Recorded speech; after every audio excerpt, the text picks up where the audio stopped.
Bonjour Max, bienvenue sur le Simon Says Show. Merci pour ton invitation, Simon. Sais-tu quoi? Quelque chose de drôle, c'est que t'es le premier qui a écrit un commentaire constructif sur ma chaîne YouTube l'été passé. Ça fait un petit bout. Ça fait un petit bout de temps, oui. Ouais, ça fait plusieurs mois. Ouais.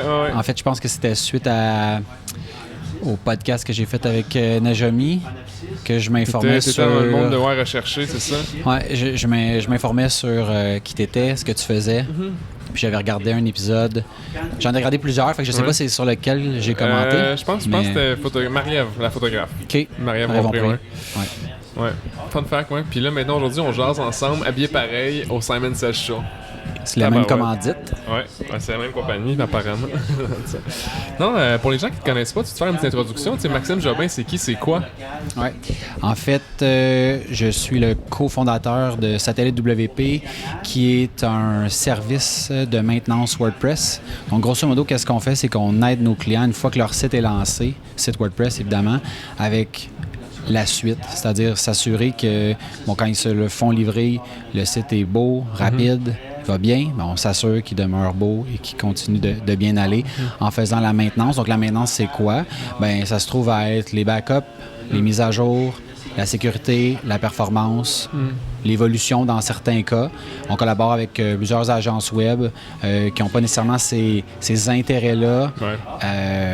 Donc, les aider là, pour s'assurer que, tu sais, des fois, dans un projet web, le dernier 5%, 10% peut être plus complexe techniquement. Nous, on vient les aider à finaliser le projet. C'est drôle, j'ai comme une idée en tête, un petit peu comme le Godfather genre de WordPress en arrière de ça, où est-ce que tu t'occupes de que ça marche là, en back-end. Ouais, en fait, notre focus est vraiment sur l'aspect technique. Ouais, c'est ça. Fait que, nous, de notre côté, on n'a pas de designer, on n'est pas des créatifs, on est des gens techniques, puis c'est ça notre intérêt, c'est ça notre focus. Ah, c'est hot, ça.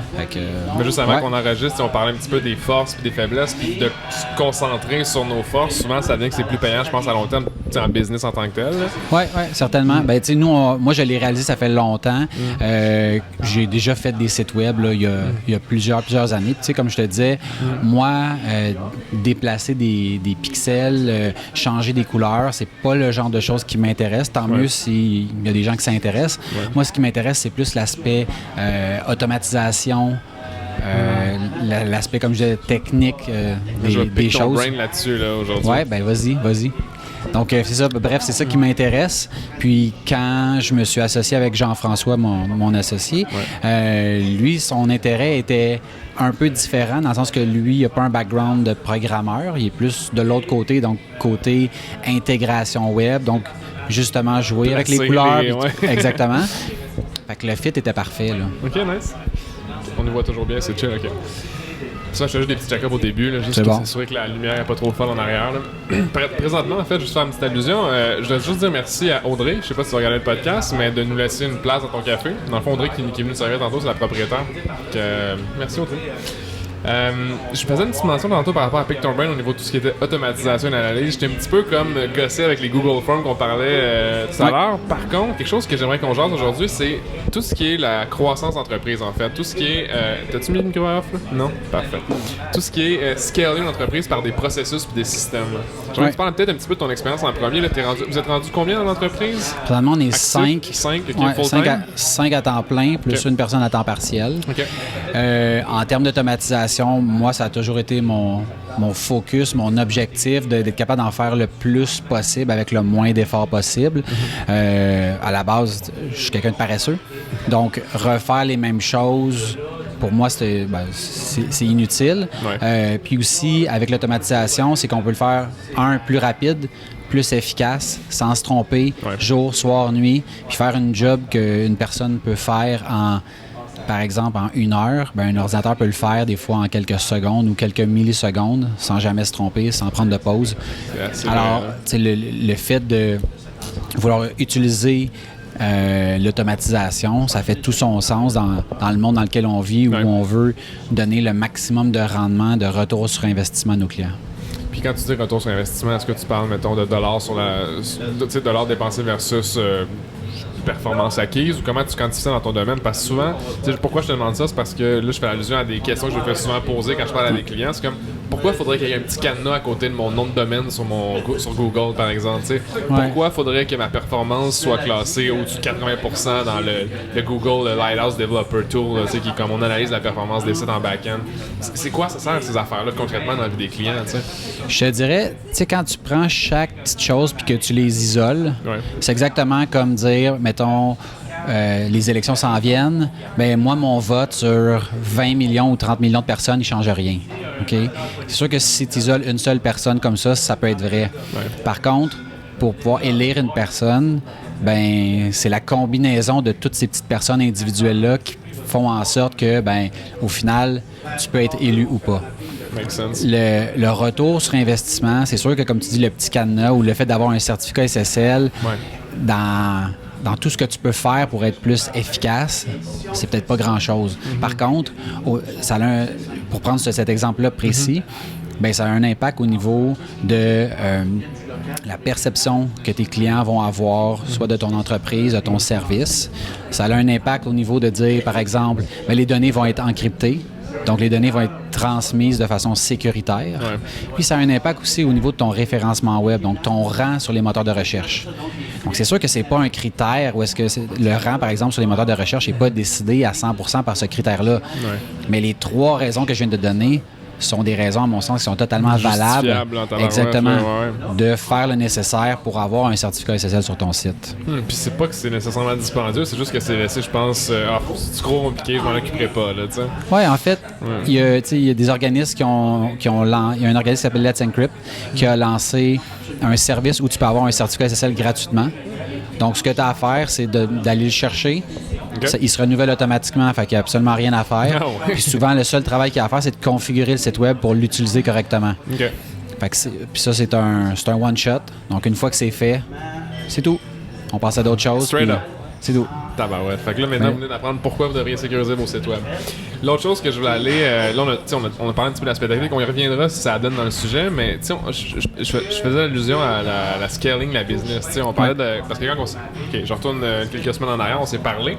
On a jasé, on a parlé d'entreprise, de direction et tout. Puis j'aimais beaucoup ta philosophie de voir comment est-ce que tu vois les prochaines étapes dans une entreprise.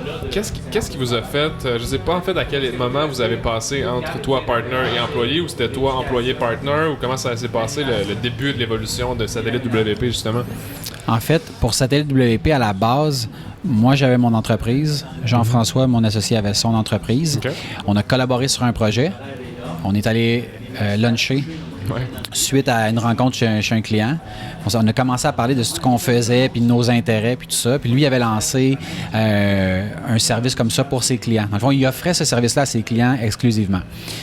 Puis là, je trouvais que l'idée était super bonne. Puis là, on a discuté un peu là-dessus. On est reparti du dîner en se disant, c'est intéressant, on s'en rejase. Puis moins de 2 jours plus tard, moi, je l'ai rappelé en disant, écoute, tu sais, le projet qu'on discutait qui était intéressant, là, ben moi, je suis intéressé à le lancer pour vrai. Puis, tu sais, ou bien t'es in ou bien t'es out. Mais moi, je le lance, c'est sûr. Fait que là, il est venu au bureau, on a discuté, on a fait une espèce de pseudo-plan d'affaires. Là. Donc, un avant-midi où est-ce qu'on a sorti tout ce qu'il pourrait avoir dans le service, à qui ça pourrait s'adresser. Dans le fond, on a vraiment un modèle de base, couché sur papier la base du service. Puis quand on est arrivé à la fin de cette rencontre-là, c'était clair qu'il fallait faire de quoi avec ça. Ça, c'était au mois de février. Puis au mois d'avril, donc à peu près 2 mois après, on avait un premier client qui passait par notre site web, faisait une transaction en ligne. Au moment de cette rencontre-là, on savait pas si ça allait être quoi, Satellite. En fait, Satellite avait même pas de nom. Le nom du projet, c'était Mécano. Pour dire, on est comme des mécaniciens du web. Fait que ça a parti comme ça. Puis là, ça a déboulé ultra rapidement. Puis après ça, est né le service. Puis là, suite à ça, là, on s'est rendu compte que là, ça devenait compliqué d'être 2 personnes dans 2 entreprises différentes avec un service commun qui appartenait aux 2, mais pas vraiment, parce que quand tu factures, il faut que ça appartienne à une compagnie. Puis là, lui me facturait, puis là, moi, je leur facturais. Puis là, ça devenait juste ingérable. Fait qu'on a fait ça pendant peut-être 2 mois, 3 mois avant de se dire, OK, là, pourquoi on ne met pas toutes nos billes ensemble? On va être beaucoup plus efficace. Puis là, c'est comme ça qu'on est devenu associés de manière officielle. Puis est-ce que vos business individuels roulaient quand même on the side ou ça roule-tu encore on the side? Ou? En fait, ça roule plus on the side parce que, dans le fond, Jean-François a joint mon entreprise. Dans le fond, l'entreprise a racheté ses parts qui fait en sorte que là, on est une seule et même entité. Mais pendant un bout de temps, puis c'était ça, dans le fond, la base de joindre nos forces, c'est-à-dire, si moi, j'ai un mandat qui rentre pour notre projet commun, ben on est 50-50. Puis si j'ai un autre mandat qui rentre pour ma business à moi, ben moi, je suis 100% dessus. Fait que, logiquement, je devrais privilégier les choses où 100% de l'argent me revient. Puis même chose pour lui. Puis là, je me disais, c'est un peu niaiseux parce que à long terme, probablement que le 50-50 fait plus de sens. Fait que pourquoi, puis là c'est là que la question est venue, de dire pourquoi on se met pas ensemble et qu'on fait pas le nécessaire pour prendre les décisions en fonction de la business, ce qui est le plus logique pour nous deux à long terme et non ce qui est le plus logique pour nos poches présentement. Exactement. La vision du long terme, c'est tellement dur, je pense, l'avoir quand tu es en start-up parce que tout va tellement vite. Tu sais, dis-moi si je me trompe ou si tu n'es pas d'accord, arrête-moi à n'importe quel moment, mais j'ai l'impression que quand tu pars ta compagnie, faut que tu planifies un peu comme une direction, tu t'assois dessus puis tu drives pour avoir des résultats pour réitérer, mais qu'il peut y avoir une opportunité qui arrive qui change tout du jour au lendemain, tu sais. Tu planifies-tu moyen terme, long terme, court terme quand tu commences une business ou quand vous avez commencé ce projet-là, qu'est-ce qui s'est passé? En fait, quand on a commencé, notre idée c'était de dire on l'essaye parce qu'on y croit, puis après ça, on valide. Puis la validation s'est faite un peu d'elle-même en parlant, en ayant des nouveaux mandats, des nouveaux clients. Ceci étant dit, je pense que chaque personne le vit de façon différente. Moi, j'ai un exemple concret d'une entrepreneur qui s'appelle Jenny Ouellette qui a lancé bonboss.ca. Elle avait fait un plan d'affaires, elle avait fait son modèle, tout ça. Puis quand elle a lancé, je sais pas si c'est jour 1, là, mais je pense que c'est semaine 1. Les gens n'avaient comme rien à foutre de ce qu'elle lançait. Ils voulaient autre chose qu'elle proposait pas. Fait qu'en l'espace de comme une semaine, tu sais, dans le fond, le marché, il a dit, regarde, ce que tu proposes, c'est pas ça qu'on veut, on veut... Elle, je pense que dans son cas, c'était de la certification. Puis elle disait, non, moi, je veux pas faire ça de la certification. Qui je suis pour dire, tu sais, comme c'est correct ou c'est pas correct. Puis les gens, c'est ça qu'ils voulaient. D'elle, de son entreprise. Donc, elle n'a pas eu le choix d'écouter le marché puis de dire, ben regarde, OK, c'est beau la direction que j'avais planifiée, mais je vais être obligé de m'ajuster puis de pivoter. Est-ce que c'est vrai pour tout le monde? Non. Dans son cas, la vision était claire puis elle a pu s'ajuster. Mais je suis convaincu qu'il y a des fois où est-ce que le marché essaie de t'amener ailleurs puis c'est pas nécessairement une bonne chose. Je pense que c'est d'être ton gut feeling. C'est ça. Il faut que tu sois ouvert, il faut que tu regardes concrètement ce que tu as envie de faire aussi. Parce que des fois, ça c'est quelque chose qu'on m'a déjà dit. Le marché aurait besoin de telle chose. Puis je me dis, mais moi, ça m'intéresse pas. Ben c'est ça, ça m'intéresse pas de faire ça. C'est pas mon core business, c'est pas moi. Fait que dans ce temps-là, même si le marché est intéressé par ça, au final, quelqu'un d'autre peut prendre l'opportunité. Là. Fait que dans le fond, même si le marché évolue rapidement, si c'est pas ce que tu veux faire, ça sert à rien. Ça sert à rien que tu considères aller dans cette direction-là. Tu sais, il y a eu un temps, quand j'étais plus jeune, que ce qui m'intéressait, c'était d'avoir plus de clients, de faire plus d'argent. Puis j'étais comme toujours à la recherche du projet qui allait m'amener ça. Jusqu'à ce qu'à un moment donné, j'ai comme compris que de faire des choses que tu aimes, quand tu les fais bien, quand tu t'impliques, quand tu te donnes, ça peut être aussi payant, sinon plus, puis tu n'as pas à faire des choses que tu n'as pas envie de faire. Fait qu'il y a bien des projets, des gens qui nous contactent, qu'on leur dit non. Parce que pour toutes sortes de raisons, ça ne fit pas dans la vision à moyen ou à long terme où on veut se diriger. C'est pas que le projet n'est pas intéressant, c'est pas que les gens sont pas gentils, c'est pas... Des fois, c'est ça, là. Mais des fois, c'est... Hey, t'as un projet pour moi, Simon, j'aimerais ça vraiment travailler avec toi, mais ça m'aide pas à m'en aller où je veux aller. Alors, pour cette raison-là, je dis, je peux te suggérer d'autres personnes ou je vais te souhaiter bonne chance. Puis, avant, j'aurais eu de la misère à faire ça. Il y a eu un temps où je me disais, si quelqu'un veut nous payer plein de tarifs pour passer le balai, on va le faire. Aujourd'hui, c'est plus ça ma vision. Je m'en fous. J'aime mieux comme faire toujours ce que j'aime. C'est une bonne résilience. Ou toujours faire quelque chose qui va me rapprocher de mon objectif final. Puis là, moi, je vis beaucoup mieux avec ça. Puis c'est quoi ton objectif final? Notre objectif, c'est d'être la référence WordPress dans la francophonie pour commencer. Cool. Puis après ça, au niveau mondial, en termes de, pas de la création de site web, mais de la maintenance, de la gestion. Donc, tout ce qui est rapport avec l'infrastructure, c'est vers ça qu'on se dirige, puis c'est à ça qu'on travaille. Fait que tout ce qui nous rapproche pas de ça, même si c'est super pertinent, ben il faut peser le pour et le contre. Parce que il y a des fois où tu dis ça me rapproche pas, mais ça va me permettre d'aller chercher un certain cash flow qui. Fait que là, chaque projet présentement est pesé parce que cette direction-là, elle est claire. On a pris le temps de la définir. Puis quand tu fais ça, ben après ça, tu peux plus facilement dire si la direction que tu as prise est la bonne. À l'interne ou envers toi-même? Oui, ben, à l'interne, envers toi-même. Parce que des fois, il y a des gens qui vont dire, tu sais, je sais pas où je m'en vais, mais je sais où je veux pas aller. T'sais. Ouais. OK, mais je sais pas ce que j'aime, mais je sais ce que j'aime pas. Ouais. Comment tu fais pour te rendre à destination quand tu sais pas où tu t'en vas? T'sais? Fait que nous, c'est ça qu'on veut pas. Ouais. Fait que là, on le sait où on va aller. Puis là, après ça, ben, on est conscient que probablement qu'on va bifurquer, probablement qu'il y a des choses qu'on fait présentement qu'on va arrêter de faire, d'autres qu'on fait pas, qu'on va ajouter. Ouais. C'est correct, mais ultimement, il faut que ça nous rapproche de notre objectif final que je viens de dénoncer. Hey, OK, j'ai plein de questions là, qui m'ont popé pendant que tu parlais. Il faudrait que je prenne des notes pendant que j'écoute quelqu'un. Ton objectif final est très ambitieux. Est-ce que c'est quelque chose qui fait partie de toi en tant que personne ou c'est l'entreprise qui est très ambitieuse, comme votre ambition commune? Oui, ben en fait, on y travaille justement sur un plan présentement qui est un plan avec plusieurs phases. Puis un des questionnements qu'on avait, c'est de dire dans 10 à 30 ans où on se voit. Parce que si tu vois toujours à très, très, très court terme, c'est dur de planifier, c'est dur d'avoir une suite dans les idées. Parce que tu peux dire, on va faire un plan pour les 3 prochains mois, mais au bout de 3 mois, comme tout est à refaire. Ouais. Fait que ce 3 mois-ci est drivé par rapport à notre objectif de 10 ans. Puis le prochain 3 mois va être drivé aussi par les objectifs, par exemple, de 10 ans, mais ce qu'on a appris dans le dernier 3 mois, puis on ajuste en fonction de ça. Donc, ça ne veut pas dire que peut-être qu'en cours de route, on va se rendre compte que ce que je viens de te dire, ça fait aucun sens, puis on devrait faire autre chose. Mais présentement, c'est ça la direction, puis c'est à ça qu'on travaille. OK, quand même assez fascinant. Puis comment est-ce que tu vois ton infrastructure humaine évoluer dans les prochains 3 mois, par exemple? En fait, le domaine technologique dans lequel on est, puis là, on n'est pas tout seul là-dedans. Il y a plein d'entreprises qui vivent exactement ce qu'on vit.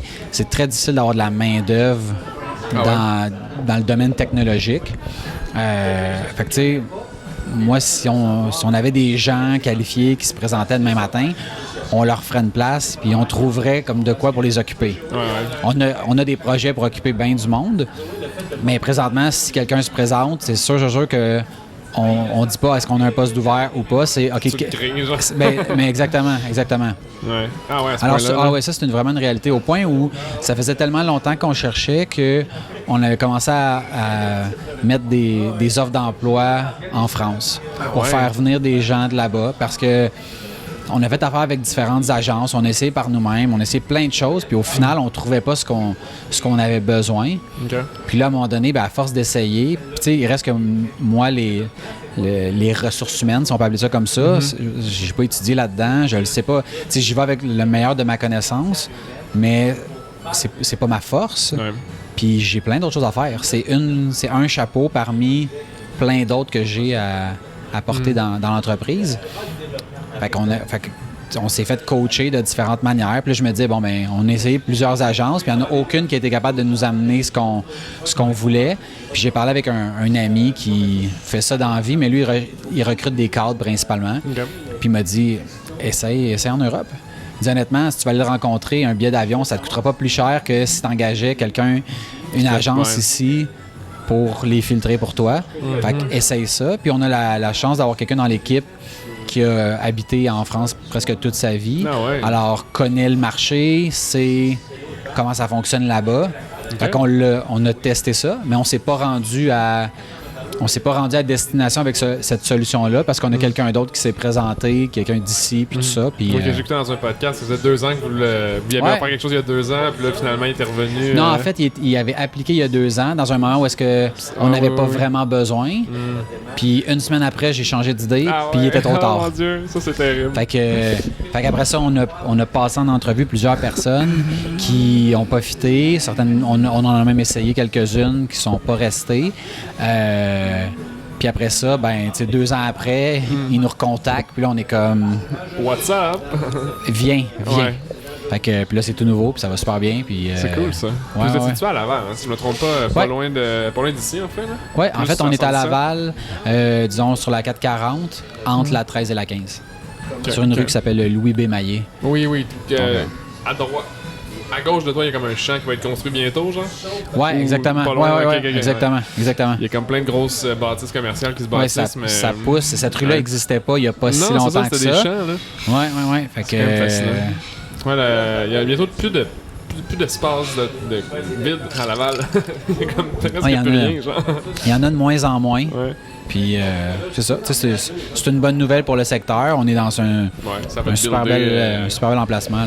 Quand il y a des business, ça build aussi les commerces autour, donc plus de variété pour toi, d'attirer du monde. Fait que tout est bénéfique, plus ça se bâtit. Oui, ben c'est ça. Tu vois, un des problèmes qu'on a présentement, c'est le transport en commun. Fait que là, d'attirer des gens, par exemple, de Montréal, venir dans ce coin-là en transport en commun, c'est le bordel. Si tu m'envoyais ton CV, tu avais un CV intéressant, puis je disais je veux te contacter, la première chose que je te dis c'est as-tu une auto, tu sais-tu dans quoi tu t'embarques. Fait que ça, c'est une réalité qu'on a en banlieue. Par contre, quelqu'un qui s'habite déjà sur la Rive-Nord, ben c'est intéressant de ne pas avoir à traverser le pont puis aller au centre-ville, ce genre de choses-là. Truc drôle de même que j'ai déjà entendu là, dans une business, c'est que tellement justement qu'ils voulaient les employés qui étaient à Montréal, je sais plus c'était quoi le contexte, là, je sais pas si c'était G-Soft ou très innovant, là. Dans le fond, ils avaient calculé que le transport en commun par mois, c'était l'équivalent d'un char pas trop pire en location par mois. Fait qu'ils fournissaient les chars à un montant, je pense, de 250 ou 300 $ par mois. Char de compagnie, t'as un char, t'es un employé, genre. Ben, tu sais, à un moment donné, quand tu veux... C'est cher, le transport en commun, là. Ben, puis en plus, l'affaire, c'est que quand tu fais du transport en commun, puis t'es sûr, mettons, tu habites à Laval, ben, tu sais, mettons, moi, si je veux prendre le métro, ben, pour me rendre au métro, la majorité du monde vont prendre... Ben, la majorité des gens vont prendre le retour. Tu sais, fait que l'auto, tu t'en débarrasses pas réellement. Non, fait que tu as comme plein de coûts comme ça. Puis, regarde, au final... les entreprises se doivent d'innover dans le marché dans lequel on est pour essayer d'attirer le monde à éliminer les irritants qui font en sorte que les gens vont dire j'aime mieux rester sur la Rive-Nord ou j'aime mieux rester en ville. C'est un ou l'autre. Hein. Soit tu habites à Montréal mais tu as un auto pour travailler sur la Rive-Nord, ou soit tu habites à la Rive-Nord et tu travailles sur la Rive-Nord parce que tu veux plus jamais aller à Montréal de ta vie. Là, c'est un peu plus mon cas, ça. Moi, je suis comme je suis à Laval, mais je veux plus retourner vers le sud. Là. Je comprends. Moi, je suis à Laval, j'espère rester à Laval. Ouais, c'est ça. Montréal, tu sais. C'est pas que Montréal c'est pas mal, mais je pense que c'est genre un autre univers de travail. C'est une autre manière de faire. Tout le monde est comme stressé entre deux Uber. Je généralise bien entendu. Là. Mais c'est une autre vibe. Je trouve que c'est une autre vibe. Moi, je peux dire que l'aspect trafic, là, au-delà de la vibe, moi, la vibe m'a jamais influencé d'un côté ou de l'autre, mais l'aspect de trafic, ça oui. C'est parce qu'il y a du trafic sur tout, sur même juste les rues, sur les autoroutes, sur les boulevards. Même à Laval, je veux dire, où est-ce que je suis en temps normal, je veux dire, c'est 10 minutes, puis ça m'a déjà pris 35. Là. Heure de pointe et tout. Là, exactement, il y a un accident, il y a quoi que ce soit. Fait que... ça fait partie de la vie. Là. Je pense pour ça que, je sais pas, on pourrait en parler si tu veux, mais le remote work est de plus en plus populaire aussi. J'ai l'impression que soit, si tu habites sur la Rive-Nord, assez au nord, où il n'y a pas vraiment jamais de trafic, je dis ça, mais des fois il y en a à Mont-Laurier, là, du trafic à cause des vendredis après-midi, genre, ben, les gens sont plus incités à travailler de la maison. Tu sais, ma tante, elle travaille pour le gouvernement du Canada, elle a un bureau dans le vieux port du Montréal, elle a fait ça pendant genre 25 ans, puis là, tout récemment, elle a eu un poste qu'elle peut travailler de chez elle. Elle gagne genre 25 heures de plus par semaine, là, qu'elle n'est pas dans le transport en commun. Ouais, ben c'est débile, là. Tu vois, tu sais, il y a plusieurs façons de voir le travail remote. Moi, avant d'avoir c'est la business où est-ce qu'on a une équipe. Ouais. Je travaillais tout seul chez nous, dans mon sol. Puis, tu sais, au début, c'est le fun. C'est le fun de, tu te lèves à l'heure que tu veux, ou en fait, tu penses que tu te lèves à l'heure que tu veux, mais concrètement, les projets, c'est les projets qui décident de ce qui va se passer. Mais à un moment donné, être tout seul, j'étais tanné de ça. Fait que j'avais commencé à faire d'autres choses. J'ai commencé à enseigner pour sortir, pour faire faire des rencontres, pas toujours être tout seul avec moi-même. Ouais. C'est un peu l'équivalent pour d'autres personnes de travailler dans un café où moi je peux.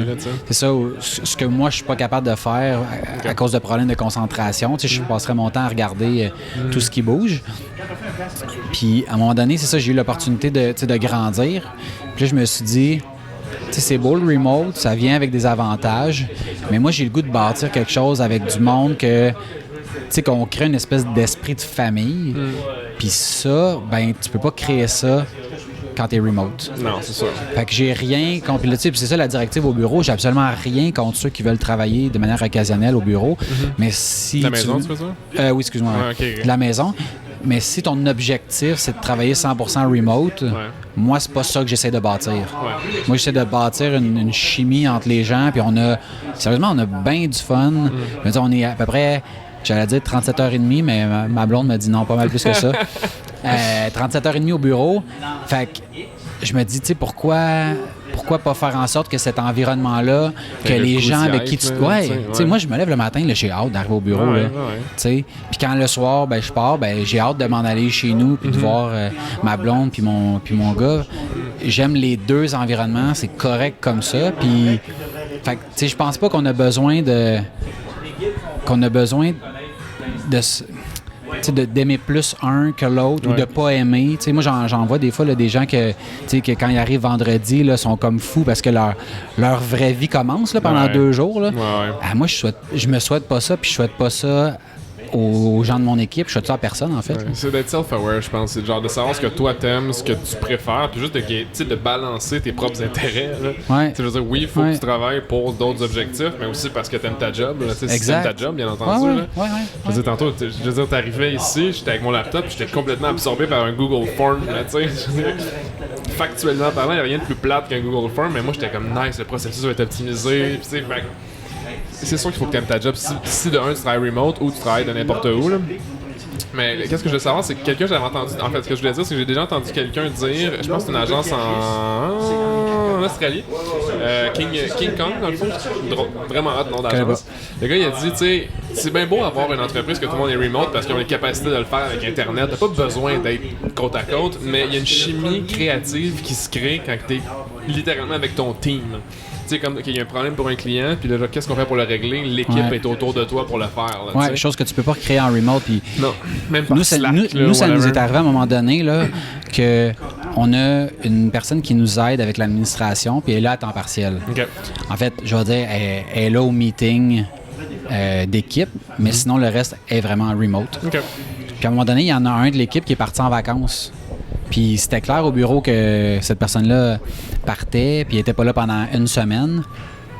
Puis il me semble qu'on l'a dit, on l'aurait dit, on l'aurait redit, mais toujours dans des contextes où est-ce que la personne qui est à l'administration, qui est remote, elle, ça s'est jamais rendu à ses oreilles parce qu'on en parlait au bureau, puis on a fait des réunions informelles, puis tout ça.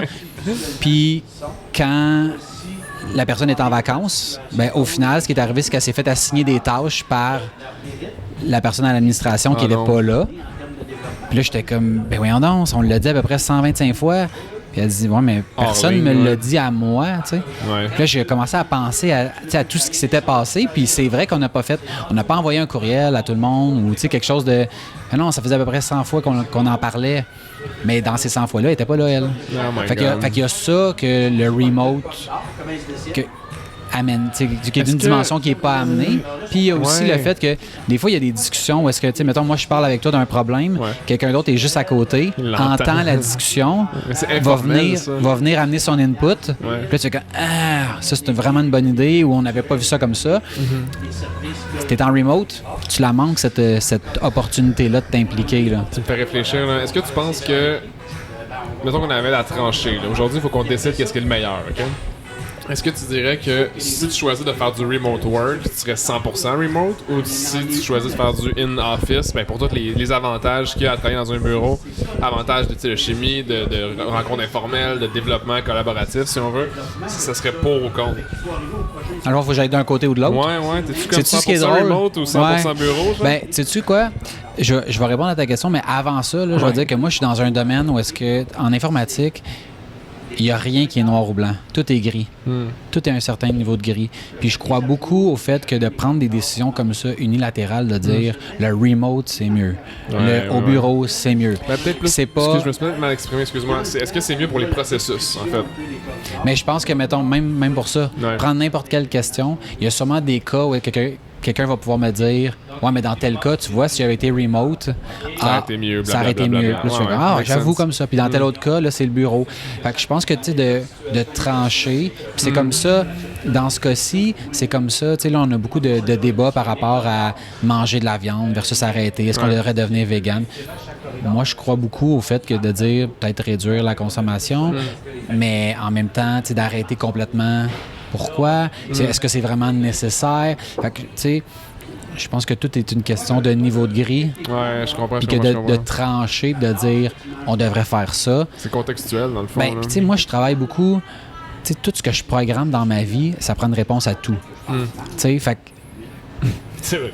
Fait qu'il ne peut pas avoir de zone où est-ce que la réponse tombe entre deux. Une option entre 1 et 2. Ben, c'est ça, qu'est-ce qui arrive. Dans ce temps-là, ça fait planter ton code. C'est ça, bug. Puis, ultimement, ben ça fait en sorte faut se questionner, faut voir est-ce que c'est réellement nécessaire de prendre position là-dessus de manière stricte.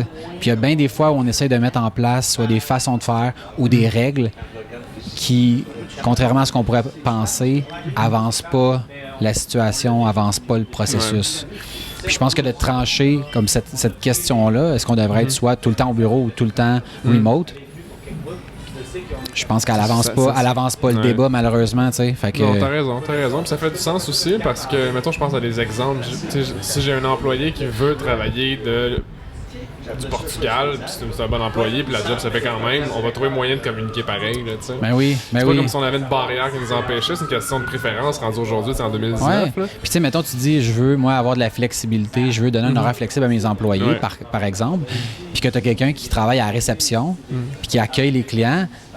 Ben, excuse-moi, mais toi, tu pourras pas avoir cette flexibilité-là de faire la réception de la maison. Je veux dire, ça fait aucun sens. Fait que même dans une compagnie où est-ce que tu dis on veut cette flexibilité-là, tu vas quand même avoir des postes où est-ce que c'est juste pas possible. T'sais. Ce qui est normal, sauf que... Exactement. Fait que c'est encore une fois, le fait de dire OK, tout le monde a un horaire flexible. Oui, mais non. Tout le monde sauf toi. C'est poche, mais en fait, c'est poche, sauf si tu te demandes de postuler pour ce job-là. Exactement. Tu sais dans quoi? Ben, je veux dire, tu sais, la personne qui postule pour travailler à la réception, qui s'attend à travailler de la maison, c'est pas une réception virtuelle, Maxime? C'est peut-être pas le meilleur fit. T'es peut-être mieux de passer à un prochain appel. C'est vrai, ça. Puis en fait, on a comme passé tout droit, mais comment est-ce que tu as vécu l'embauche d'un employé jusqu'à les 3-4 prochains qui sont arrivés? Je te dirais que, tu sais, tantôt je te disais, moi je suis pas un spécialiste en ressources humaines. On l'a appris à la dure. Qu'est-ce que tu as appris à la dure? Mais quand tu n'as pas beaucoup de candidats, c'est dur de faire, comment je dirais bien, tu sais, de savoir si tu prends la bonne décision. Tu sais, je vais donner un exemple. Là.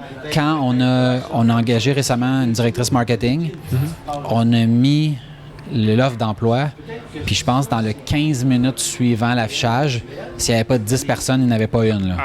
On a reçu des CV là, à la planche. Fait que tu sais, dans ce temps-là, c'est facile de dire comme OK, non,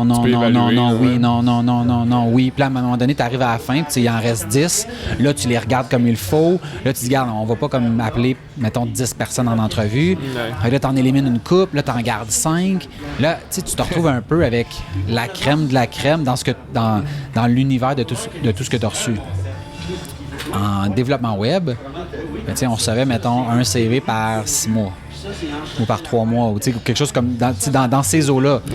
Mais là, quand t'en reçois un, là, hey, my God, du step, là, t'es comme, OK, là, fait que t'as tendance à... Ta perception est différente. Ben, ta perception est différente, puis ton évaluation, t'as pas de comparable. Ouais.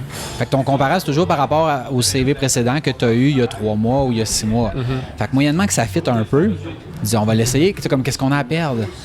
Très cher par mois. Ben, c'est ça. Fait que les gens qu'on a essayés, Ouais. pour toutes sortes de raisons, ça n'a pas fonctionné. Certains, c'était plus une question de fit. Ouais. D'autres, c'était une question de... Tu sais, nous, on est des experts dans ce qu'on fait. Ça va vite. Ça demande une certaine autonomie. Fait que ça n'a pas super bien été tout le temps.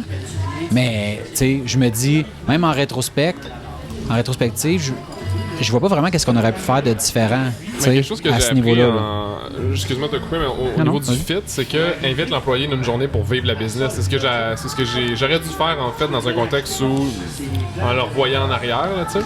Mais ça fonctionne bien quand t'as le cas Le que bassin, ouais. que tu as un bon bassin. Tu sais, parce que je vais te donner, mettons, un exemple, OK?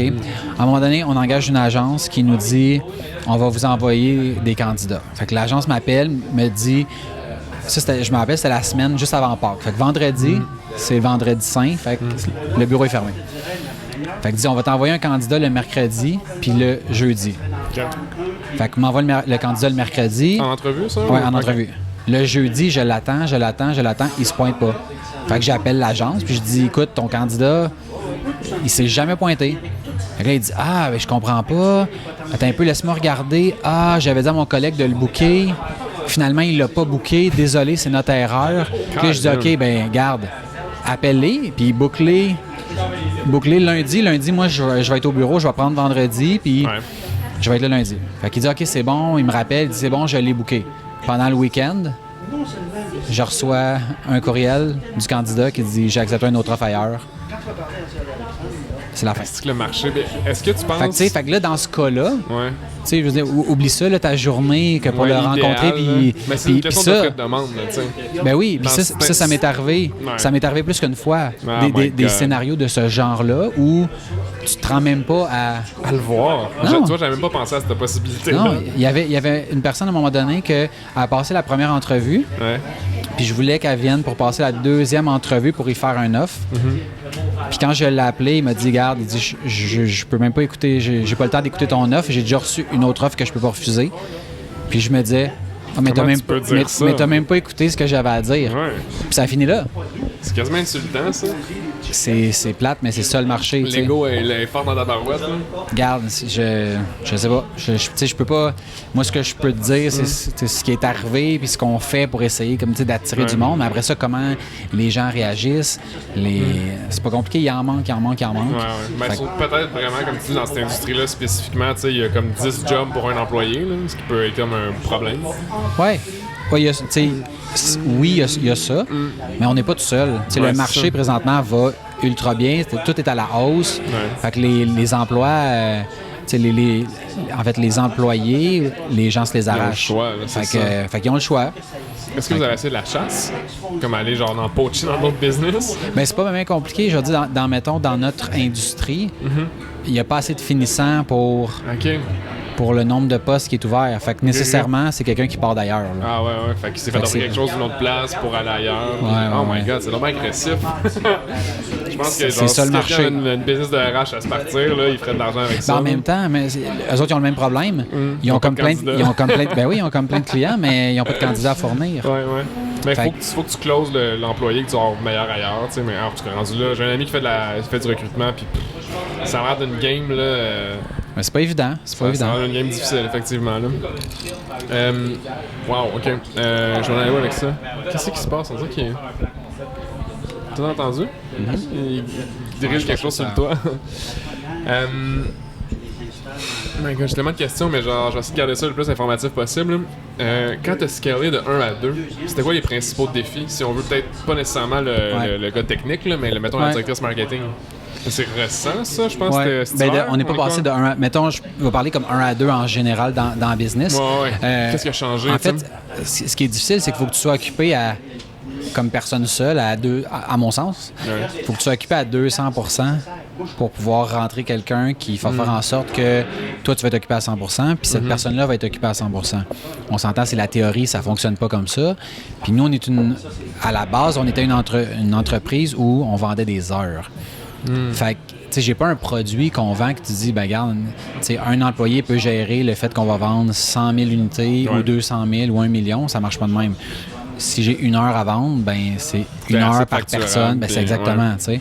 C'est tricky, ça, par exemple. Fait que ça a été dur au début de dire, ben là, j'engage quelqu'un, il est pas apte à faire le travail, donc il faut que je le coach, il faut que je le surveille en plus que je fais ma propre job. Ouais, fait que tu vas être 225% plus. Ben c'est ça. Ouais.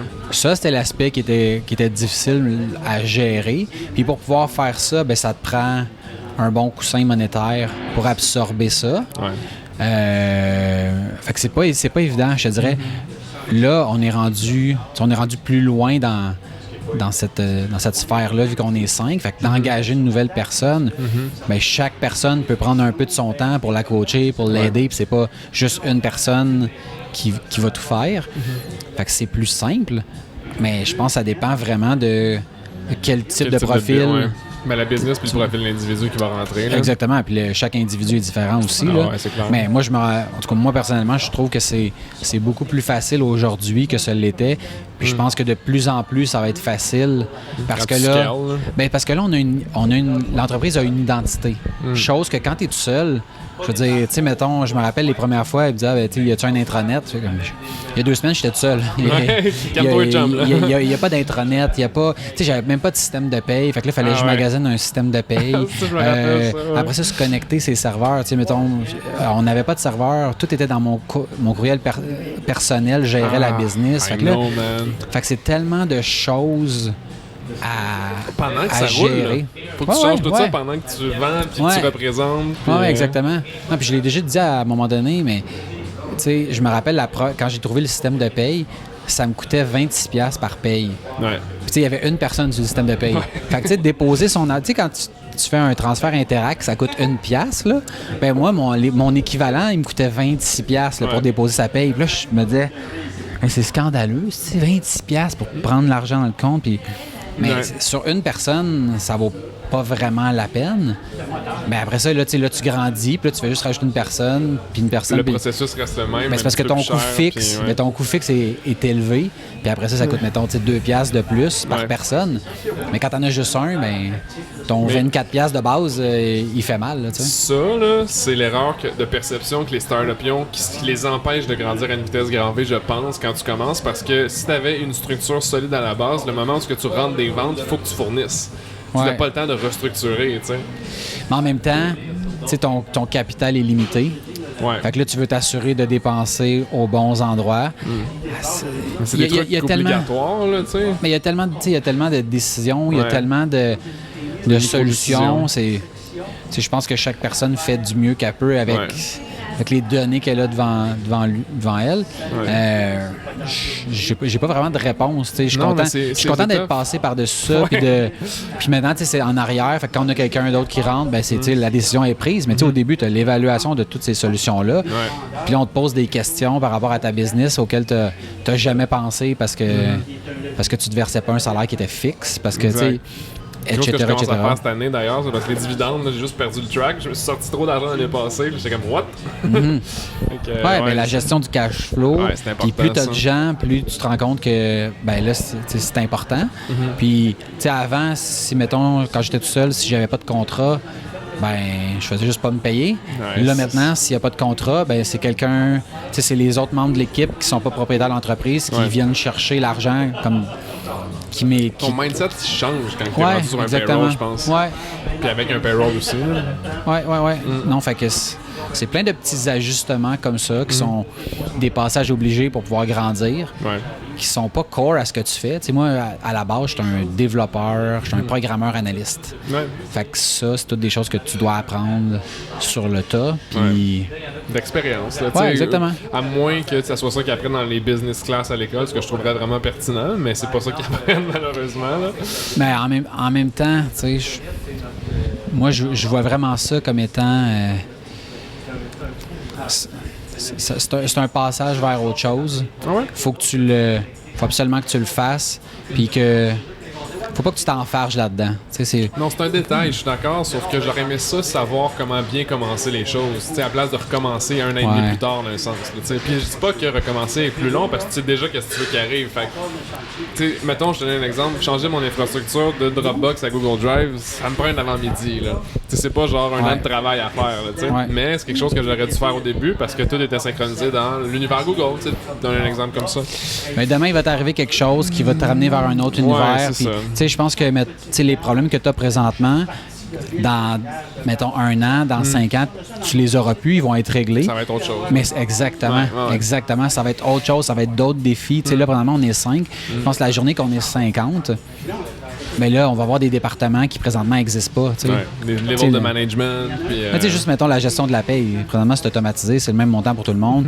Là, à un moment donné, quand tu es 50, ben là, tu vas avoir plus de vacances à gérer, peut-être des conflits, peut-être. Il y a plein d'affaires qui. Plein d'affaires que présentement, ça me passe même pas dans la tête.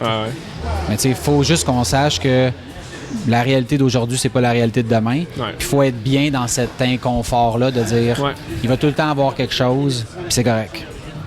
Puis c'est ça qui va tout le temps avoir quelque chose, ça fait tellement de sens parce que quelque chose que je me répète constamment, c'est qu'il y a une chose qui est certaine, c'est qu'il n'y a rien de certain.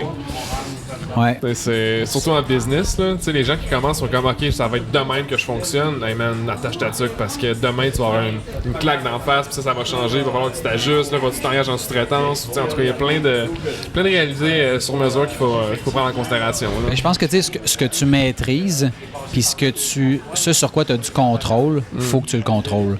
Pour justement être impacté le moins possible par tous ces éléments extérieurs-là que tu n'as aucune idée qui existent et ou qui peuvent t'arriver. Oui, parce que t'as pas le temps de t'occuper de ce que tu sais pas qui va t'arriver encore. C'est exactement. Fait que ce que tu sais, ben il faut que ça soit géré le mieux possible. Est-ce que tu penses que... je sais pas en fait, parce que là, ça dépend des skills, des compétences de chaque individu, mais quand t'as un employé dans ta business qui rentre... juste pour la tienne, pas nécessairement dans le cadre d'une business, parce que je vais aller plus spécifique à ta business, mais est-ce que l'aspect de représenter l'entreprise fait partie des tâches de tout le monde ou c'est comme quelqu'un qui est en charge du développement ou comment ça... Je parle, mettons, de vente, là. En fait, on a quelqu'un qui est au développement, mais moi, je pense que chaque personne qui joint l'équipe est une personne qui représente premièrement l'entreprise, puis qui doit être en mesure d'expliquer ce qu'on fait, puis de faire en sorte que si un client a un besoin quelconque, il est capable de l'identifier. Pour le puis après ça, bon funnel, genre. Exactement. Après ça, est-ce que tout le monde doit être un spécialiste en vente? Non. Mais au moins, ta job, c'est d'identifier qu'il y a un besoin, puis de passer la balle à la bonne personne. Puis c'est vrai pour la vente, puis c'est vrai pour n'importe quoi d'autre dans le business. Si moi, je suis développeur spécialisé en automatisation, puis quelqu'un a un besoin en automatisation, ben toi, ta job, c'est de le reconnaître, d'y répondre si t'es capable, puis si t'es pas capable, ben de me passer à la balle. Fait que c'est un peu comme ça que... Avez-vous un guide de procédure, une espèce de process guideline de la compagnie, genre? En fait, au fur et à mesure où le temps avance, on documente. Tout est documenté. C'est un processus qui est très, très long à faire, qui peut être pénible, qui peut être vu comme de la perte de temps par certaines personnes. Moi, je le vois vraiment comme un investissement, une façon de standardiser ce qu'on fait. Puis c'est difficile. Moi, je me dis toujours, c'est difficile de dire à quelqu'un, t'as pas fait ta job, quand ce qu'on attend de cette personne-là n'est pas documenté nulle part. Dire, tu sais, maintenant, on en avait parlé au meeting, mais, tu sais, j'étais pas là. Non, mais c'est exactement. Je pense que, tu sais, la direction de l'entreprise, ça vient d'en haut. Puis si moi, je documente pas, je peux pas m'attendre à ce que les gens de l'équipe documentent. Fait que moi, c'est super important. Très sharp. Puis la documentation, là, tu sais, moi, je dis aux gens, là, elle est comme elle est, mais n'importe quoi que vous voyez qui fait pas de sens, c'est votre job de l'ajuster. Et tout, là, exactement. Puis je suis toujours fier quand je vais voir un document qui a été créé par quelqu'un qui est pas moi ou qui a été modifié par quelqu'un qui est pas moi aussi, puis qui a pris la balle dans un dossier qui est juste pas son corps. Là. La petite couleur de commentaire à modifier par... Oui, exactement. Tu sais, je veux dire, mettons, toi, tu peux être un spécialiste en marketing, tu vas venir dans ma procédure de code, puis tu vas voir que, oups, j'ai fait une erreur, au lieu d'un E accent aigu, ça aurait dû être ER.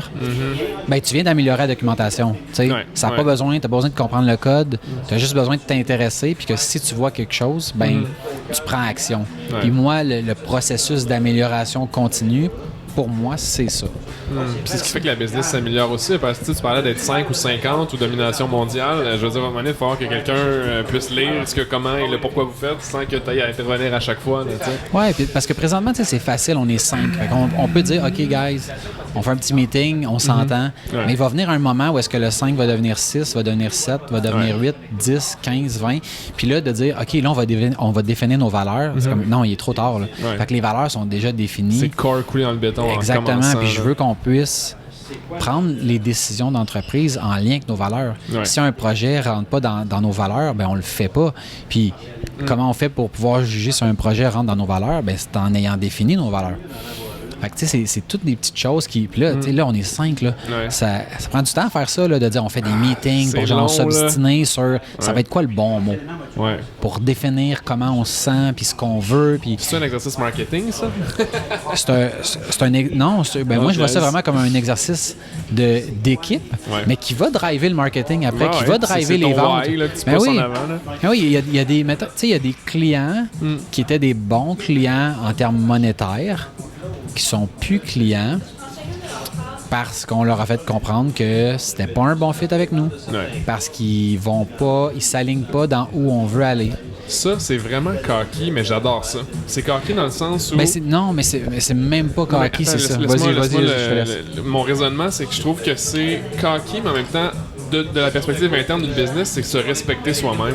C'est de dire, on est meilleur si on va dans cette direction-là pour le bien de tous, autant tes employés que tes clients actuels. Oui, ben c'est exactement pour ça que j'allais dire, c'est pas cocky. Parce que pour le bien du client... De l'extérieur, c'est cocky, comme excuse-moi, je te prendrai pas. Mais là, pourquoi? Ben, c'est parce que tu vas être mal servi ultimement parce qu'on s'en va faire dans 5 ans ensemble. Oui, exactement. C'est pas de dire on est meilleur sans toi. C'est pas ça, c'est juste de dire, regarde, je pense que la façon que toi tu t'enlignes, c'est juste une question de temps avant que ça marche plus.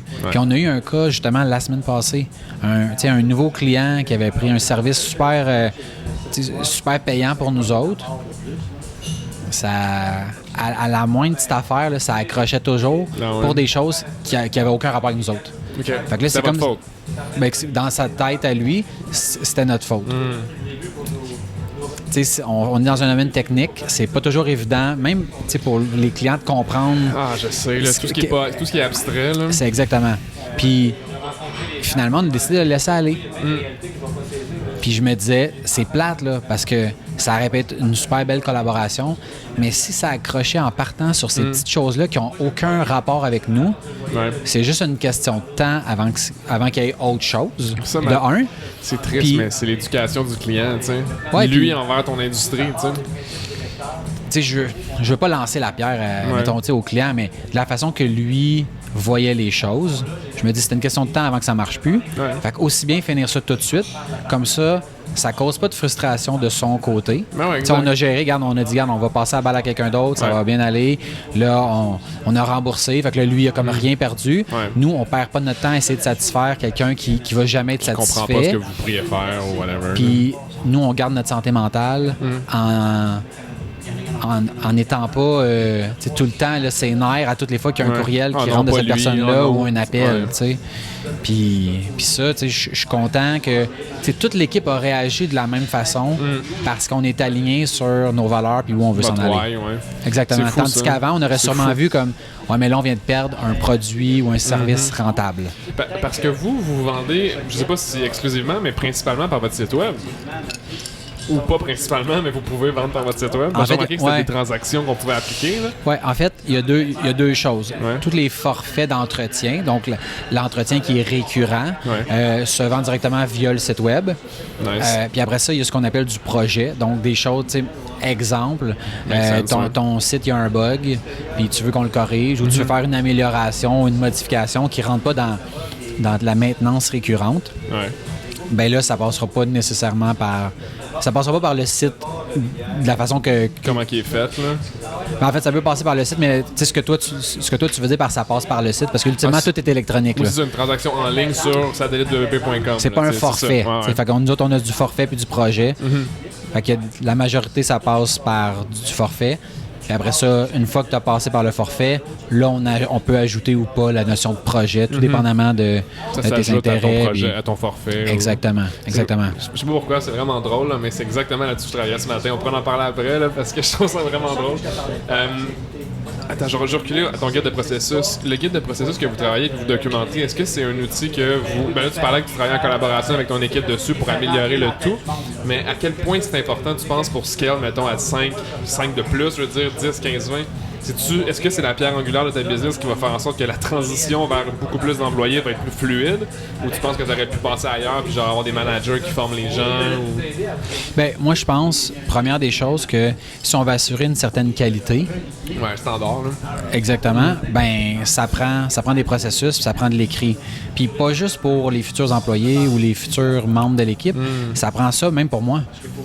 Tu sais, parce que si, exemple, je fais une tâche pour toi, tu me dis, peux-tu me générer un rapport de statistiques par rapport à des données sur mon site web? Ouais. Je le génère, je le documente pas, je te l'envoie. Ouais. Dans 6 mois, tu me dis, hey, tu m'avais fait de quoi? Pourrais-tu me renvoyer quelque chose d'équivalent? Là, je ne l'ai pas écrit nulle part ce que j'ai fait. Je m'en rappellerai peut-être pas à 100%. Ou il va peut-être manquer quelque chose. Si je l'ai documenté, j'ai juste à suivre exactement. Ah oui, j'avais fait ci, j'avais fait ça, etc. etc.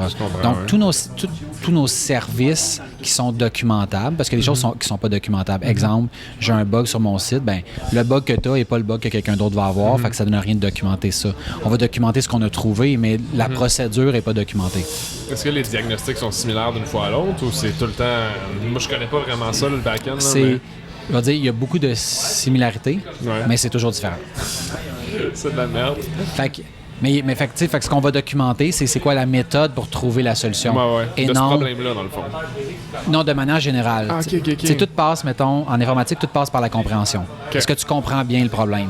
OK. Puis ça a l'air bien niaiseux, là, mais il y a bien des gens qui comprennent pas les problèmes. Si tu comprends pas le problème, ben, tu pourras jamais trouver la solution. Quand tu dis pas comprendre le problème, c'est pas comprendre pourquoi il y a un problème ou comment on est arrivé au problème? C'est vraiment comprendre le problème en soi. OK. Tu sais, de dire, mettons, j'arrive sur le site web, ça affiche une page blanche. Ouais. OK, mais... Fait que là, le problème, c'est qu'il y a une page blanche. La sous-question à comprendre, c'est qu'est-ce qui peut causer une page blanche? Ouais.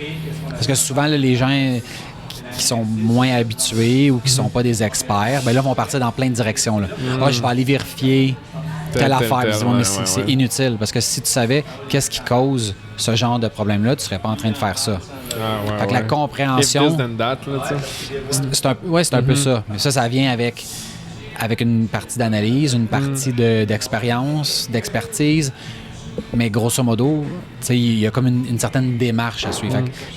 Fait que la page blanche sur ton site ne sera pas la même que pour un autre client. La cause ultime, mais le fait de comprendre qu'est-ce qui cause une page blanche, c'est la même sur tous les sites. Est-ce que ça, c'est quelque chose que les programmeurs ou les gens de back-end apprennent quand ils étudient là-dedans, ou c'est quelque chose que vous leur apprenez avec l'expérience que vous avez? Oh my God. Je te dirais, honnêtement, là... Ou c'est une question de personnalité, là, tu sais. Non, mais je te dirais, la grosse différence entre quelqu'un qui est correct puis quelqu'un qui est excellent, c'est la passion puis le temps que cette personne-là va mettre à faire des projets en dehors, soit de l'école ou en dehors du travail. Fait que d'être proactif. D'aimer ça, d'en faire, d'avoir des idées, de vouloir les réaliser. Ça te fait voir plein de choses que tu vois pas quand tu restes juste dans ton day-to-day d'exécution de tâches qu'on te donne. Tu sais, d'avoir des projets, drôle, des side projects, là, moi, c'est ça que je regarde. Tu sais, quand je tu fais pour le fun, là, monsieur développeur. Exactement. Tu sais, tu veux te joindre à l'équipe. C'est quoi tes intérêts? Qu'est-ce que tu fais quand tu es en dehors du travail? Moi, je veux savoir 2 choses. As-tu du potentiel? Puis as-tu l'attitude? Après ça, concrètement, où tu as étudié, tu as combien d'années d'expérience? Tu sais, moi, je dis souvent, quelqu'un qui a 30 ans d'expérience à faire du mauvais travail, c'est un 30 ans qui a aucune valeur. Quelqu'un qui a genre 2 ans... J'ai vu ça récemment en plus. Là, il y avait un manager dans une grosse compagnie, je n'aimerais pas de nom, là, que j'ai entendu à un souper de famille. Là, 25 ans d'expérience, gros diplôme tout, mais il passait la moitié de sa semaine à parler à sa famille, sa femme, jouer avec sa... Puis finalement, il s'est fait fire parce qu'il faisait pas de job, là, même s'il avait 25 ans et plein de diplômes. Là, ben, c'est un peu ça. Puis tu sais, en informatique, malheureusement, pour les gens qui sont paresseux, tu peux pas t'en sauver de ça. Tu peux pas dire si ton code marche ou que c'est bien fait quand tu l'as pas pratiqué. Fait que les succès là, overnight ou ça se peut pas. Il y a des mettons, tu sais, moi j'ai jamais été réceptionniste. Si tu me mets derrière un bureau, je vais peut-être être capable de faire un semblant de job. Ouais. Prends quelqu'un qui a jamais programmé de sa vie, mets-le devant un ordi. Je veux dire, YouTube. Non, mais tu saurais même pas quel logiciel ouvrir, quoi faire. Je veux dire, c'est le gap. C'est un peu, mettons, la même chose avec un médecin. Là, je veux dire, tu pourrais peut-être mettre le sarreau, là, mais après ça, what's next? Là? Mais c'est comme tu as dit tantôt, je pense que c'est les diagnostics, les processus de diagnostic, d'être curieux, de vouloir apprendre à régler des problèmes de ce genre-là. Puis je pense que quand tu as l'attitude, dans n'importe quelle industrie que tu l'appliques, tu vas avoir la même attitude envers un problème dit. Fait que ce soit un problème médical, un problème de code, un problème de RH, un problème de leadership, de business. Mais il y a une partie que, mettons, je vais dire, quitter comme personne, ça peut t'aider.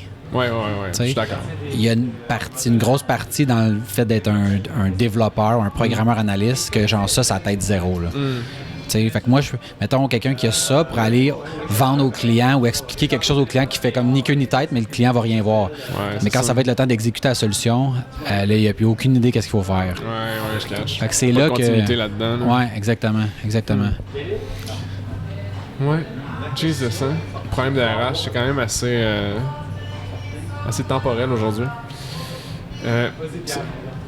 Quand on parlait tantôt du processus, pourquoi je te demandais ça, c'est parce que je me demandais à quel point tu devrais documenter en commençant. Tu sais, parce que la première rencontre qu'on a eue, style discussion d'affaires informelle, si on veut, c'était surtout au niveau de savoir où tu t'en vas, puis pas de bâcler des détails, mais une fois que tu sais où tu t'en vas, de faire des détails. Ouais. Tu sais, c'est comme je sais pas si ça fait du sens, qu'est-ce que je dis? Ouais.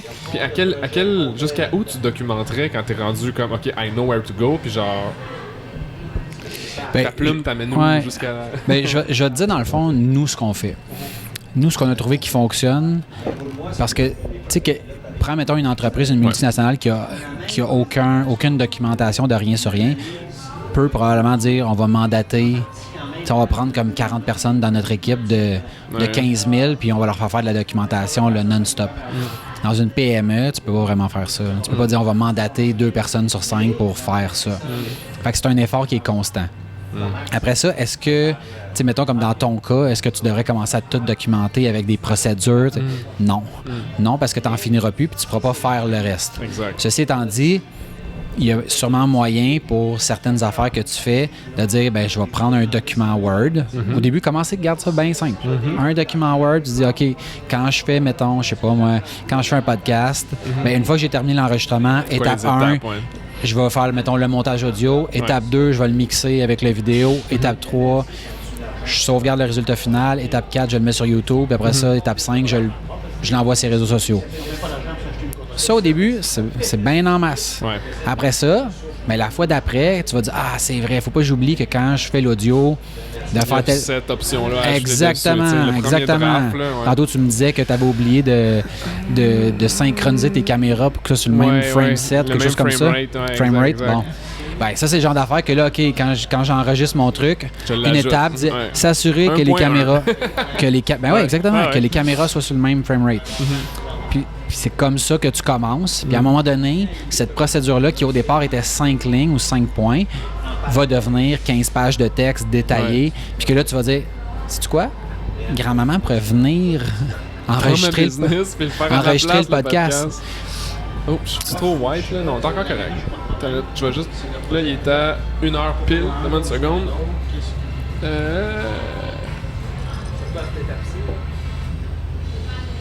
On va se mettre de même. Good. Quand c'est plus lumineux, on devient plus blanc, surtout quand on est habillé en blanc, donc ça aide pas vraiment. Surtout que moi, le bronzage, c'est pas ma force. Ah, ben là, l'été est fini, fait qu'on a plus de... Oublie ça le soleil, là, it's over. Quelque chose que j'applique en ce moment, puis tu me diras qu'est-ce que t'en penses, je suis curieux. Je documente le processus de la prochaine personne, de ce que moi je fais de cette personne-là. Ouais. Fait que dans mes calculs, dans mes profits, j'ai évalué que ça me prendrait 3 mois d'économie pour pouvoir avoir un coussin pour engager un premier vendeur. Ce qui est ma prochaine embauche que j'ai dans ma tête. Pourquoi vendeur? Ben, générer plus de ventes pour engager plus de monde en dessous, puis Parce que tout ce qui est production du livrable client, ça se sous-traite super bien à des experts. Fait que ça fait pas perdre de temps, t'sais. Fait que là, je me suis dit, OK, mais je vais documenter mon processus de vente. documenter, pardon.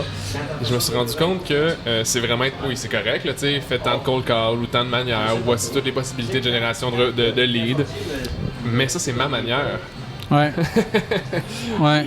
Et comment tu standardises des skills individuels d'une personne rendue là? Moi, je pense que, mettons, le fait de dire je vais juste documenter cette partie-là, pour moi, c'est une erreur. Je pense que tout devrait être documenté. Ben, en premier. Après ça, à certains, tu sais, puis là, je pense que où est-ce que peut-être tu t'es enfargé, c'est le fait de dire, de vouloir aller trop en détail dans ta technique au début, à toi, quand au final, tu sais, moi, comme programmeur, je ne vais pas aller dire documenter quelle ligne de code utiliser dans tel cas. Ouais, je comprends. Ce que je vais vouloir, c'est m'assurer que le programmeur, par exemple, a compris le besoin. Après ça, a trouvé c'est quoi la cause. Après ça, développer une solution. Ouais. L'appliquer, la tester, la déployer. L'action, ouais. Exactement. Fait que toi, ce que tu devrais, à mon sens, pour l'aspect vente, ouais, qui est un aspect que je ne maîtrise pas du tout, c'est de dire qu'est-ce que cette personne-là qui est aux ventes doit couvrir pour pouvoir, par exemple, qualifier un lead. Ouais. Fait que c'est quoi les projets qu'on fait pas. Après ça, c'est quoi les intérêts qu'on a. T'sais, si quelqu'un dit, mettons, moi, je veux faire des... T'as un client qui t'appelle puis qui dit, moi, je veux faire des vidéos religieuses. Comme ça t'intéresse-tu de faire ça? Est-ce que c'est n'importe quoi? Est-ce que de définir ça pour faire en sorte que la personne qui fait ça va pouvoir cibler rapidement qu'est-ce qui est un client qui peut faire du sens, puis qu'est-ce qui est un client qui a pas un bon fit avec la business. Plutôt que d'axer ça sur les techniques de vente ou de dire qu'est-ce que tu vas dire quand le client te demande. Ouais, non, ça, c'est vraiment... Il faut que tu ailles plus haut niveau, à mon sens. Ouais. Puis après ça, ben là, tu vas le regarder aller. Là, cette personne-là va avoir des questions, va faire des erreurs, puis là, tu viens bonifier. Tu sais, nous autres, on lance un nouveau projet. Mettons, là, on a différents services. Quand on a quelqu'un qui achète un de ces services-là, ben, notre liste au début de tâches à faire, il y avait 0 tâches. C'était genre, on avait vendu cette affaire-là, Max, GF, occupe-toi-en. Là, après ça, on a documenté, comme je disais tantôt, 5 tâches. Puis on a des trucs maintenant qui ont 55 tâches. Ouais. Mais ça, tu sais, puis je te dirais, il n'y a aucun service qu'on offre qu'on rajoute pas des choses à toutes les semaines. Il y a toujours des... Constamment. Ben oui, il y a des ajustements à faire. Il y a des choses qui étaient vraies il y a 6 mois, qui sont plus vraies aujourd'hui, puis des choses qui n'existaient pas, qui existent maintenant. Surtout en technologie, là, je veux dire, ça évolue constamment. Tu constate qu'il y a 10 ans, ça n'existait pas, les iPhones? Ah non, c'est... 10 ans, là. C'est fou, là. Ben, moi, tu sais... Puis ça, le pire là-dedans, c'est que où on est présentement par rapport à où on s'en va, tu sais, dans pas long, là, on a, mettons, l'Apple Watch, où est-ce que les sites web vont commencer à afficher directement là-dessus? Est-ce qu'il va y avoir autre chose? Est-ce que... Ben, tu sais, au départ, mettons, les téléphones mobiles, c'était super gros, ça a rapetissé. Puis là, c'est en train de recommencer à grossir. Bientôt, on n'aura peut-être plus des téléphones, on va juste avoir des tablettes, tellement, tu sais, les téléphones sont quasiment rendus des tablettes en termes de grosseur. C'est un avantage pour toi, ça, parce que je fais une petite parenthèse techno que ça m'intéresse beaucoup, mais les iPads, avec le nouveau iPad OS, ils vont avoir des versions ordinateurs de sites web sur le iPad, et non de version mobile. Fait que ce qui va sur desktop va être sur tablette aussi, tu sais. Je te dirais, honnêtement, on manque tellement pas de travail présentement que, tu sais, c'est le genre de choses qui est comme négligeable dans tout ce qui est possible de faire dans notre industrie, là. Ben, je veux dire, je me dis, je trouve ça hot parce que si ton setup est comme consommable de version web, ça veut dire que tu peux mettre ton iPad sur un clavier puis une souris, puis ça devient juste plus modulable comme station de travail. En tout cas, c'est juste pour l'utilisation qu'il y a comme une utilité de plus, mettons, là, mais dans le day-to-day, là, la version mobile de Safari ou desktop, là, je suis capable d'aller sur Google quand même. En fait, pour nous, au niveau du web, ça, en tout cas à court terme, je pense pas que ça va changer grand-chose, mais le temps nous le dira. Hey Max, je suis vraiment content de la conversation. T'as-tu des questions pour moi? T'as-tu quelque chose que tu veux vendre? Si oui, ce serait le temps. Bien là, suite à notre échange pour la documentation, qu'est-ce que tu vois comme la suite dans ta business pour pouvoir être plus efficace puis pouvoir peut-être mieux passer la balle à tes prochains collaborateurs? C'est quoi le prochain truc à... Je te dirais, de mon côté, très personnellement, c'est de standardiser comme une manière de faire, mais pas une manière, mais une méthodologie de voir la structure de la business. T'sais, je veux que quelqu'un puisse rentrer dans la business, prendre les clés de son char, si on veut, appelons la métaphore comme ça, puis comprendre c'est quoi les chemins de communication, les chemins de l'outil qu'on utilise. C'est juste ça pour l'instant. Je veux m'assurer que si j'ajoute quelqu'un dans ma machine, ils comprennent pourquoi on utilise Asana pour gérer les projets, Google Agenda pour notre horaire de rendez-vous, Pipedrive pour le système de gestion de vente, FreshBooks pour la facturation. Je veux qu'ils comprennent le lien entre ça, puis qu'ils comprennent nos objectifs, puis let's build it. Là, parce que moi, je pars de 1 à 2. Ouais. Là. Je suis 1, mais en fait, c'est pas vrai, je suis 1,5 si on veut. Là, mon adjoint travaille à temps partiel, mais de Québec. T'sais. Mais j'aimerais ça avoir un autre moi, un autre développeur dans la business qui va fournir plus mes gars de production, qui sont tous en sous-traitance. T'sais. Fait que, je dirais que c'est ça, c'est de documenter juste la première étape de méthodologie, mais aussi les processus de créatif. Parce que le créatif, il y a beaucoup de possibilités que ça soit pas profitable. T'sais, si je te dis on va te faire un photoshoot, 3 vidéos par mois, puis 4 infographies, il faut que ça soit rodé. Il faut que le processus d'évaluation soit automatisé. Il faut que le processus avec les communications fournisseurs, clients, coordos, ça soit pas genre on se passe la balle puis on passe la journée à communiquer. Là, t'sais. Ça soit comme décider les premières versions, validation, non, en cliquant sur un bouton, je sais pas, je suis pas rendu là encore. Là, mais c'est vers là que je m'en vais, je te dirais. Là. Je te dirais, mon conseil, c'est garde ça à haut niveau. Pour commencer, pour documenter le plus large possible. Puis après ça, laisse tes collaborateurs te dire qu'est-ce qui manque, qu'est-ce qui est clair, qu'est-ce qui n'est pas clair. Et surtout ajuster. Parce que ça, c'est vraiment la clé. Là. Leur permettre de dire hey, si c'est pas clair, je veux le savoir. Parce que si c'est pas clair pour toi, ça sera assurément pas clair pour d'autres. Puis le but, c'est de s'aider. C'est pas de documenter pour documenter. Là. Non, puis c'est ce que j'aime de mon équipe, c'est qu'ils sont très proactifs. Ils sont comme, moi, si je prends plus de temps à te facturer ça, je suis moins productif. Fait que, tu sais, ils sont pas comme, il faut que je fasse plus d'heures bilables. Ils sont comme, il faut que j'améliore le processus pour avoir plus de jobs. Tu sais, c'est entouré des bonnes personnes aussi, tu sais, qui font une différence. Là. J'avais cette conversation-là avec, tu sais, je dis mon adjoint, mais c'est rendu ma cordeau. J'ai level up, level down, je sais pas c'est quoi le statut, on s'en fout tellement. Là.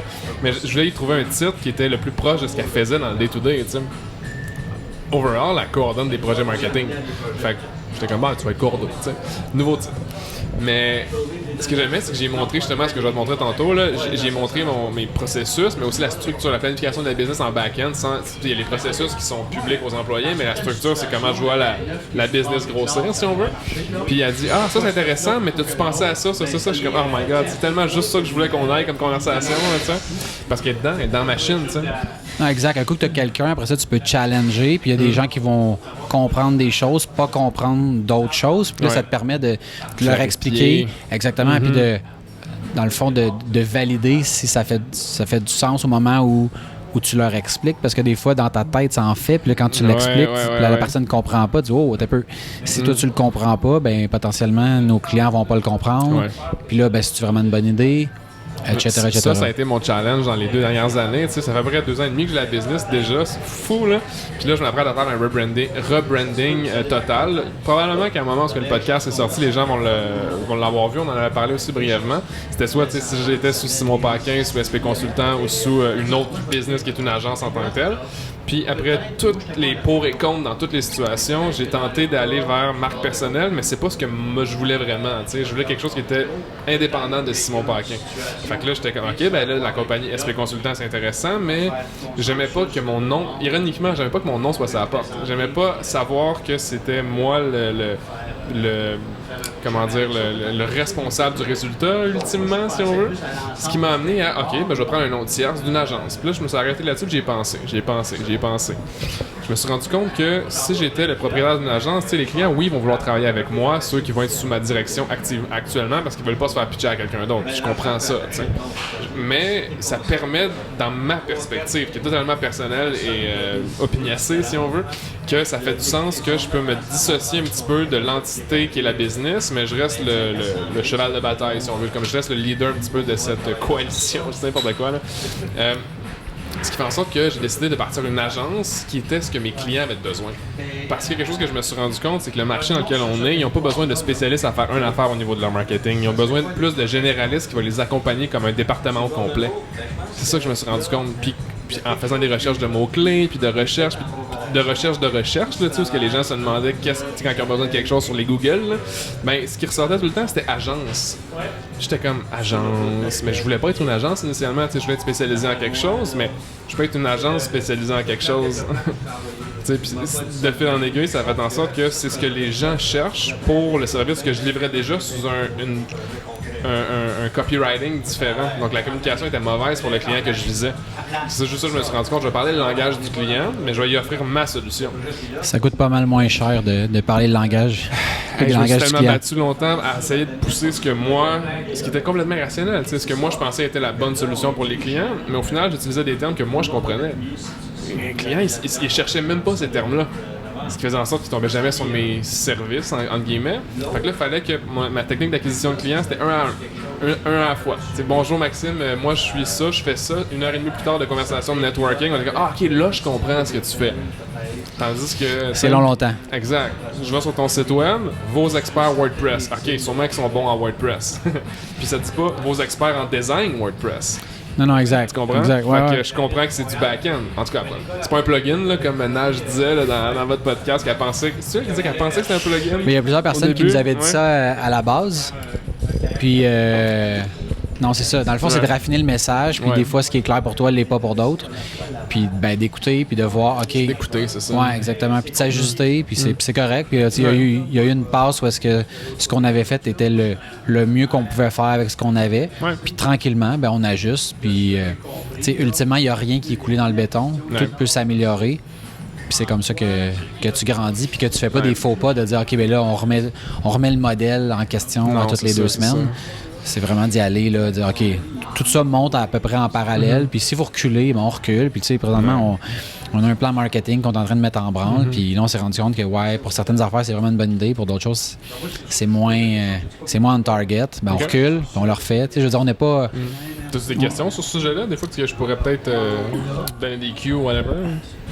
J'ai rien qui que vous avez me mis vient... en question, justement, là? Ou... En fait, ça a déjà été... Ces points-là ont déjà été remis en question. Fait que c'est tout ça pour dire qu'on... Tu t'évolues avec le feedback que t'as. Puis après ça, aussi, non, mais c'est ça. Puis quand tu es ouvert à ça, on n'est pas de dire là, c'est parce que le budget est canné, fait qu'on peut plus. Non, c'est comme si ce qu'on avait commencé à faire, on se rend compte là que ça fait plus de sens. Et on arrête. Là. Je m'en fous du budget qui a été mis. Il faut juste arrêter puis se réajuster. Fait que bref, c'est un peu ça. Non, je comprends totalement. Puis je pense que l'erreur que j'ai fait pour finaliser cet aspect-là, c'est que j'ai voulu pousser un copy, une formule d'expression qui était que moi je comprenais, mais pas que le client potentiel comprenait, ce qui m'a limité énormément en termes de croissance. Mais je pense que j'étais pas prête à cette croissance-là avant d'avoir compris que ce que je faisais n'était pas ce qu'il voulait. Ouais. Je sais pas si ça fait du sens, là. J'aurais jamais vu avoir plus que, mettons, 20 clients, mais là, je peux en avoir facilement 40 avec la structure que j'avais forcé, fermé, puis pas vu que c'était possible que, tu sais. Moi, je suis comme, il y a beaucoup plus de potentiel. Mais des fois, il faut que tu le fasses pour le voir. C'est ça. C'est correct, tu sais. Puis là, tu l'as fait, tu as vu c'est quoi les limites de ce modèle-là. Puis là, tu t'ajustes, puis là, tu repars. Puis à un moment donné, tu vas peut-être dire, c'était bon, mais pas tout à fait. Puis tu vas refaire des ajustements. Les ajustements, ils arrêteront jamais. Il faut juste être ouvert puis être bien avec ça. C'est ça, c'est d'être bien avec ça aussi qui est important. Parce que le choix que j'ai pris, c'est pas parce que j'étais pas bien avec... En fait, c'est pas parce que... J'étais pas bien avec le choix pour le moment présent, mais j'étais bien avec le choix avant. C'est l'évolution. Autre chose, tout simplement. Qui amène à faire des actions différentes, des décisions différentes. Cool. Good talk. Où est-ce qu'on peut te trouver en ligne? Qui es-tu sur Internet? En fait, vous pouvez me trouver sur satellitewp.com. Cool. On a aussi un podcast que j'ai lancé avec Najomi, www.aucunhasard.com. On parle dans le fond d'entrepreneuriat, d'évolution, de réussite, d'échecs, donc nos bons coups, nos moins bons coups. Bref, c'est-à-dire qu'on n'est pas tout seul dans ce qu'on vit. En gros, c'est ça. Faites une bonne job d'ailleurs pour le podcast. Je les ai toutes binge là, par plaisir. Puis je trouve ça le fun d'écouter des gens que je connais. T'sais.